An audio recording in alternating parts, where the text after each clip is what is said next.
Hello दोस्तों, आप देख रहे हैं डी कोड इंडियन। और आज के इस वीडियो में हम बात करने वाले हैं टैक्स ऑन लीव इनकैशमेंट के ऊपर। आपको जो लीव इनकैशमेंट मिलता है उसके ऊपर आप किस प्रकार से टैक्स पे करते हैं, कैसे इस टैक्स को कैलकुलेट किया जाता है और क्या क्या एग्जेम्पशन आप क्लेम कर सकते हैं भारत सरकार के द्वारा जो सेक्शन प्रोवाइड कराया गया है उसके जरिए। इन सब के बारे में आज के इस वीडियो में डिटेल में हम लोग बात करने वाले हैं। तो चलिए शुरू करते हैं और सबसे पहले बात करते हैं लीव इनकैशमेंट होता क्या है, इसका पूरा कॉन्सेप्ट क्या है। तो हमारे देश के अंदर जितने सारे भी सैलरीड पर्सन हैं, लेबर लॉ के अनुसार वो सभी हर साल minimum number of paid leave के लिए अवेलेबल हैं। यानी कि एक साल के अंदर कुछ ऐसे दिन होंगे जिस दिन वो छुट्टी ले सकते हैं और इसके लिए उनके सैलरी में से कुछ भी पैसा नहीं काटा जाएगा, वो पेड होगा, पेड लीव होगा वो। लेकिन यहाँ पे ज़रूरी नहीं है कि ये जो एम्प्लॉय हैं ये सभी उस छुट्टी को यूटिलाइज़ करें। तो इस चीज़ को देखते हुए कंपनियों के द्वारा क्या किया जाता है, कंपनियों के द्वारा इनसे कहा जाता है कि अगर आप एक साल के अंदर आपको जो भी लीव मिल रहा है उसको अगर आप यूटिलाइज़ नहीं कर रहे हैं तो उसको आप फॉरवर्ड कर सकते हैं। और ज़्यादातर एम्प्लॉय ऐसा ही करते हैं। अब मान लीजिए कि एक साल में 20 लीव किसी एम्प्लॉय को मिल रहा है, तो वो उस 20 लीव को अगर यूटिलाइज़ नहीं करता है, एक दो ही लीव को यूटिलाइज़ करता है, तो जो बचा हुआ उसका छुट्टी होता है उसको वो फॉरवर्ड कर देता है अगले साल के लिए। और इस तरह से हर साल जो अनयूटिलाइज्ड लीव रहता है वो जमा होते रहता है और एक साथ वो बहुत सारा हो जाता है रिटायरमेंट के समय में, जब वो कंपनी रिजाइन करता है उस समय में। और इस कंडीशन में जो कंपनी रहती है, कंपनी इस अनयूटिलाइज्ड पेड लीव के लिए उस पर्टिकुलर एम्प्लॉय को कैश देती है। और यही कॉन्सेप्ट क्या कहलाता है, लीव इनकैशमेंट कहलाता है। आई होप आपको समझ में आ गया होगा कि लीव इनकैशमेंट क्या होता है। अब ये जो आपका लीव इनकैशमेंट है, एक्यूमुलेटेड जो लीव है, उसको आप कब इनकैश करा सकते हैं? आप जब किसी कंपनी में काम कर रहे हैं तभी भी आप उसको इनकैश करा सकते हैं, या फिर अगर आप रिटायर हो रहे हैं या फिर कंपनी छोड़ रहे हैं तो उस केस में भी आप अपने लीव को इनकैश करा सकते हैं।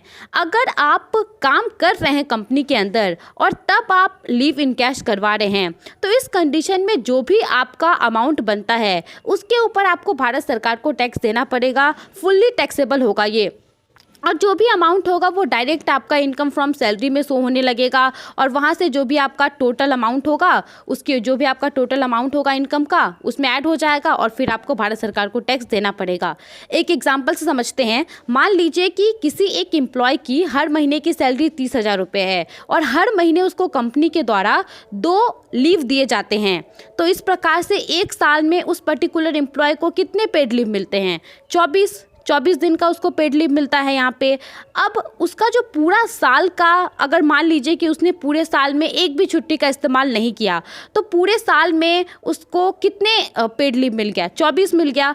अब हर दिन के हिसाब से अगर इसको इनकैश करवाना है तो अगर 30,000 रुपये उसकी सैलरी है तो हर दिन की सैलरी उसकी 1,000 रुपये हुई, तो 1,000 गुना 24, यहाँ पे 24,000 रुपये हो गया। तो ये जो पूरा 24,000 रुपये है लीव इनकैशमेंट का अमाउंट, ये डायरेक्ट कहाँ पे शो होगा? उसके इनकम में शो होगा और उसके ऊपर वो टैक्स पे करेगा। अब एक अगले कंडीशन में समझ लीजिए कि उसी एम्प्लॉय के द्वारा जो उसका एक साल में 24 पेड लीव था उसमें से उसने 4 लीव का इस्तेमाल कर लिया, 4 छुट्टियां उसने ले ली, तो उसके पास कितना बचा? उसके पास 20 छुट्टियां बची। तो इसको अभी वो इनकैश करवाएगा तो 20 गुना 1,000 20,000 रुपये हुए, तो ये यहाँ पे इनकम में शो होने लगेगा। तो ये तो हमने बात कर ली कि अगर कोई एम्प्लॉय अपने पेड लीव को इनकैश करवाता है काम करने के दौरान। अब मान लीजिए कोई एम्प्लॉय रिटायर हो रहा है या फिर कंपनी छोड़ रहा है, तो इस कंडीशन में किस प्रकार से उसको टैक्स देना पड़ेगा? तो यहाँ पे डिपेंड करता है कि आप कौन से कैटेगरी के एम्प्लॉय हैं।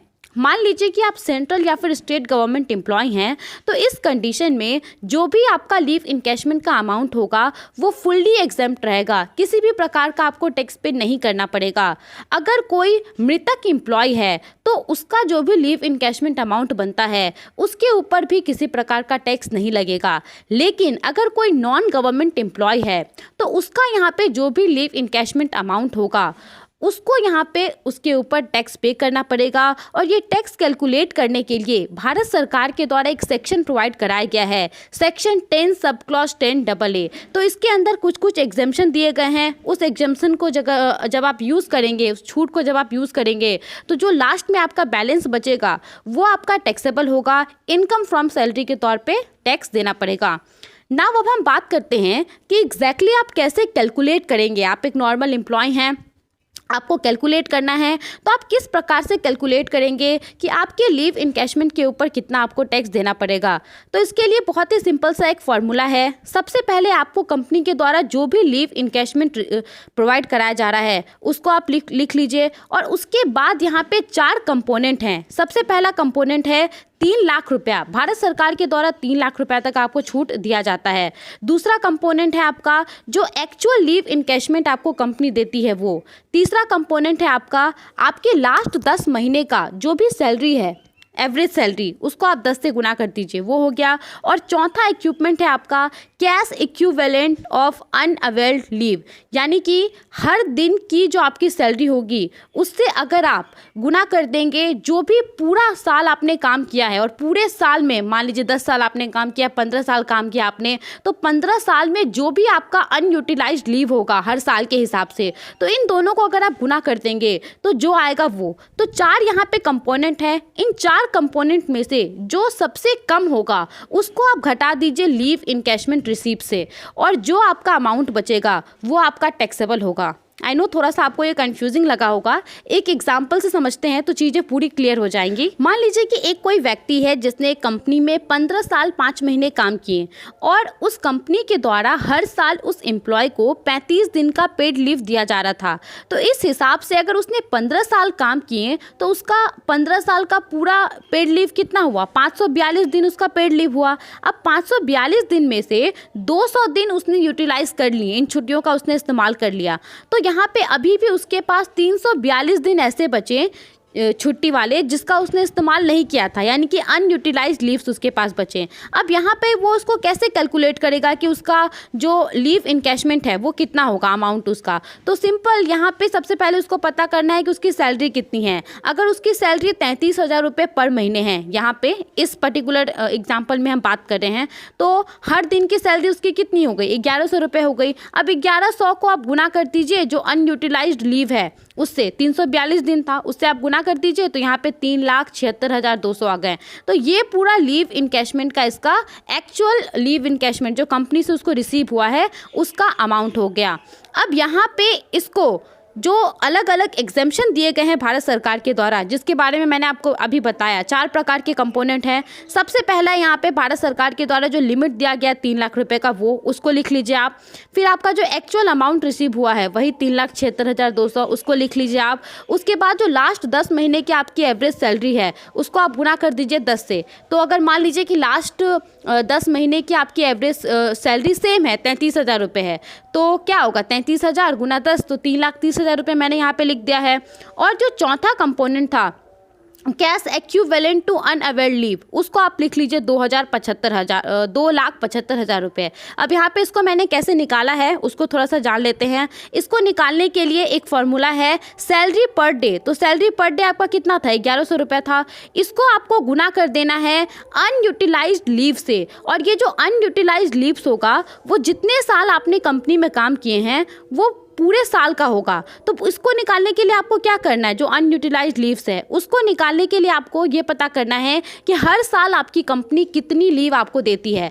अब देखिए, भले ही आपकी कंपनी 32 दिन एक साल में आपको पेड लीव देती हो, 35 दिन देती हो, लेकिन आप ज़्यादा से ज़्यादा कितना ले सकते हैं, 30 दिन ही ले सकते हैं। तो यहाँ पर मैंने 30 दिन लिया है, और इस पर्टिकुलर एम्प्लॉय ने कितना दिन काम किया था, 15 साल 5 महीने काम किया था, तो मैंने 15 साल यहाँ पर लिया है। इसको गुना कर दिया मैंने, तो 450 दिन हो गए। ठीक है, पूरा जो इसको लीव मिलता है वो कितना हो गया, 450 दिन हो गए 15 साल के अंदर। अब यहाँ पे 200 दिन तो इसने इस्तेमाल कर लिए थे, तो 200 को हमने घटा दिया और बचा हमारा 250। तो 250 यहाँ पे क्या हुआ, अनयूटिलाइज्ड लीव हुआ। इसको हमने गुना कर दिया जो सैलरी उसकी पर डे के हिसाब से मिल रही थी 1100 रुपये उससे, तो यहाँ पे कितना हो गया, 2,75,000 रुपये हो गया। अब यहाँ पे आप देख सकते हैं कि हमने 2,75,000 रुपये लिखा है। इसमें से सबसे कम कौन सा अमाउंट है, ये जो चारों कंपोनेंट मैंने लिखा देखा है, इसमें से सबसे कम कौन सा अमाउंट है, 2,75,000 है। तो इसको हमने जो लीव इनकैशमेंट रिसीव्ड था उससे घटा दिया, और घटाने के बाद कितना आया, 1,01,200 आया। तो ये आपका ऐसा अमाउंट है लीव इनकैशमेंट का जो कि टैक्सेबल है। ये आपका इनकम फ्रॉम सैलरी में शो होगा, और वहाँ पे जो भी आपका टोटल इनकम होगा उसके ऊपर जो आप टैक्स देते होंगे उसमें ऐड हो जाएगा। तो यही सब कुछ बातें थी जो बतानी थी। आई होप आपको लीव इनकैशमेंट के बारे में सभी बातें समझ में आ गई होंगी। आप इन सभी नियमों के बारे में क्या सोचते हैं, एग्जम्पशंस के बारे में क्या सोचते हैं, हमें अपना ओपिनियन ज़रूर बताएं।